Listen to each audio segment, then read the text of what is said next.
So you love, and you don't love only because somebody, remember I've said this so many times in this church, agape love, God's love is agape. It's unconditional.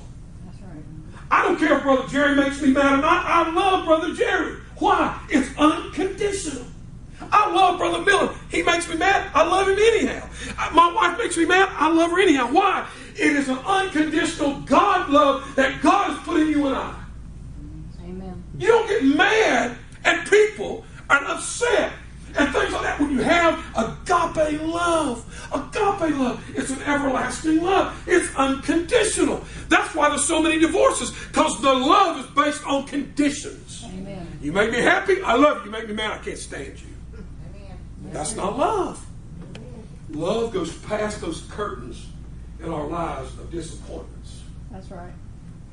Love carries on. You love the person beyond what they do or who they are, the mistakes they made. It doesn't matter. You love them because why? Because God said, love thy neighbor as thyself. Amen.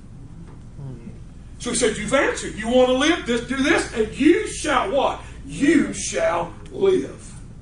Without question. Watch what he goes on to say. He goes on, but he willing to justify himself. Now watch, this lawyer wants to step out of the realm of God and justify himself.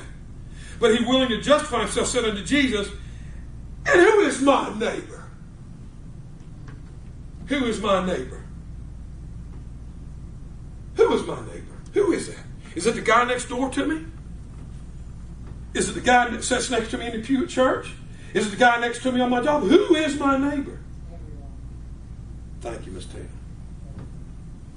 Watch what Jesus says. So Jesus gives him a story. And Jesus answering said, a certain man went down from Jerusalem to Jericho and fell among thieves, which stripped him of his remnant and wounded him and departed, leaving him half dead. Okay, listen to the story. Listen to what he says. He's giving this guy a story.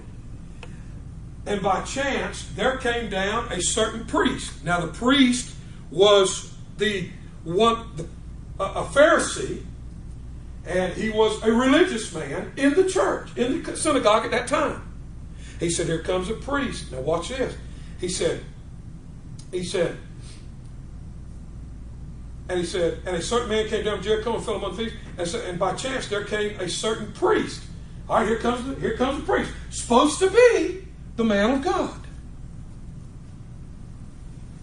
And that way, and when he saw him, he passed by on the other side. The priest come by. He's supposed to be the preacher in the temple. He's a religious leader. He looks at him. Oh, no, I'm going to leave him alone. He goes on away.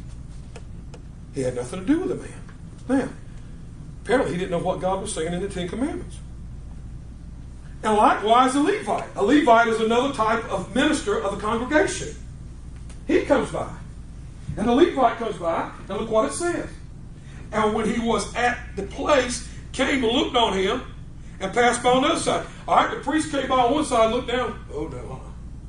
And here comes another one of the religious people in the church, head religious people in the church, come by, and he looked up. Oh, no, got to get on away from here. All right? So, God said, love thy neighbor as thyself. So he goes on to say, and he passed by on the side. But watch what happens. But a certain Samaritan, as he sojourned, came where he was, and when he saw him, he had compassion on him. Now, these two men came by were Jews. Now, here comes that good old half Jew, half Gentile. He comes by and he looks, he says, oh my word, what happened? And he stooped down to help him. Okay?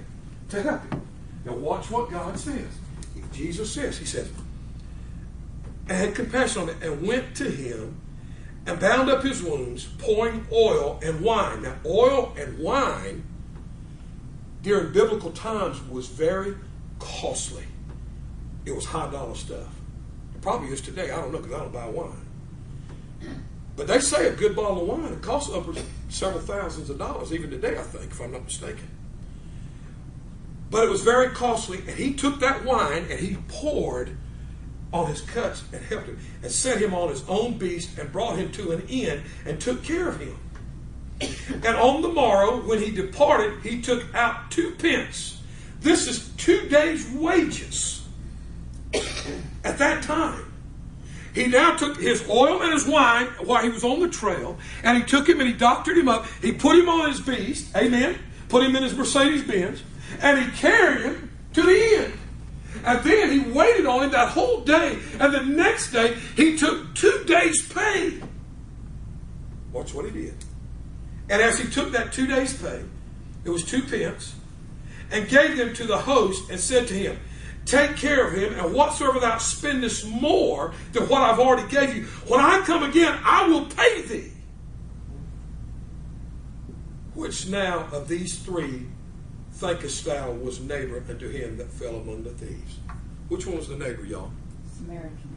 You better believe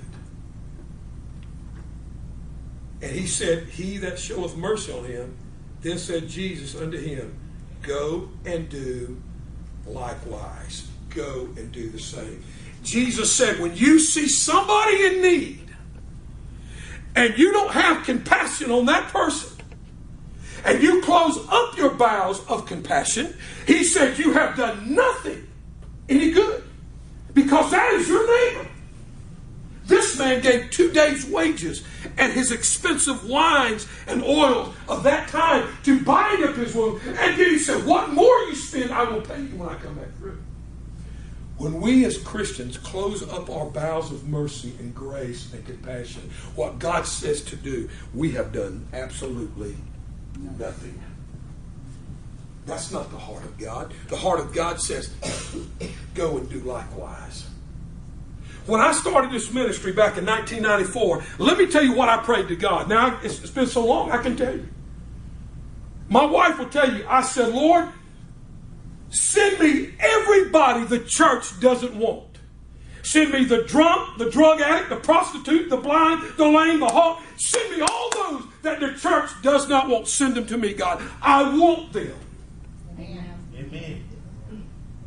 I didn't say, God, send me the bankers and send me the lawyers and send me all the money. I didn't care about that. I still don't. I wanted those that are hurting and bruised and battered, that cannot walk in the First Baptist downtown, or the First Pentecostal, or the First Presbyterian, or the First Methodist. I want those ones that the church says, we don't want you here. Amen. And that's about what God has sent me. I've had wheelchair victims. I've had blind victims. I've had deaf victims. I've had just about everybody. Drug addict, addiction victims, alcoholics. In 20-something years, I've had everybody come through. Some of them stay, some of them go. Some of them stay, some of them go. Some of them stay, some of them go. I've ordained some of them into the ministry, and they go work in other ministries, and they do well. But I want to tell you something. If they come to this church, I will be a neighbor unto them. Amen. Without compromise. Amen. I don't have a lot of red tape here, and I'm not going to have a lot of red tape here. When it comes to need, and somebody has a need, I don't have time to be calling everybody in the church trying to figure out a need. I'm going to meet the need. You understand me? Amen. That's just that simple. There's nowhere in the Bible did you find anything that the church world has promoted today. Trustees, overseers, none of that. It all falls under the category of the pastor. Amen. He has the final say. Amen? Amen. And I've helped people all through my ministry. Not I, but Christ working. I give God the glory. Amen. It's God's glory, not mine. But God said we are His arms in the world. We're His eyes. We're His vision. We help because God said, go and do likewise. Amen. Amen. And when we do that, we're right next to the heart of God, and that's where I want to be. Amen. Let me go on. Let me show you something. Go to Luke 17. Luke 17. Luke 17. Luke 17. Go to 17. Watch what God said. Luke 17, 11 through 19. Luke 17, 11 through 19. Here's what Jesus said. There was 10 lepers. 10. God said, who is your neighbor? And he said, well, Lord, who is my neighbor? God said, there was a certain man. Go and do likewise. Jesus does not say go and do likewise and not follow it up. Amen? Jesus is not going to tell me to do something that He's not going to do. He's not going to do something that He's not willing to do Himself. Watch what He does here. There were 10 lepers, one of my favorite scriptures. And it came to pass, as he went down to Jerusalem, Jesus, he passed through the midst of Samaria, where Samaritans came from, and Galilee. And as he entered into a certain village, there met him 10 men that were lepers, which stood afar off. Now, let me show you something about leprosy.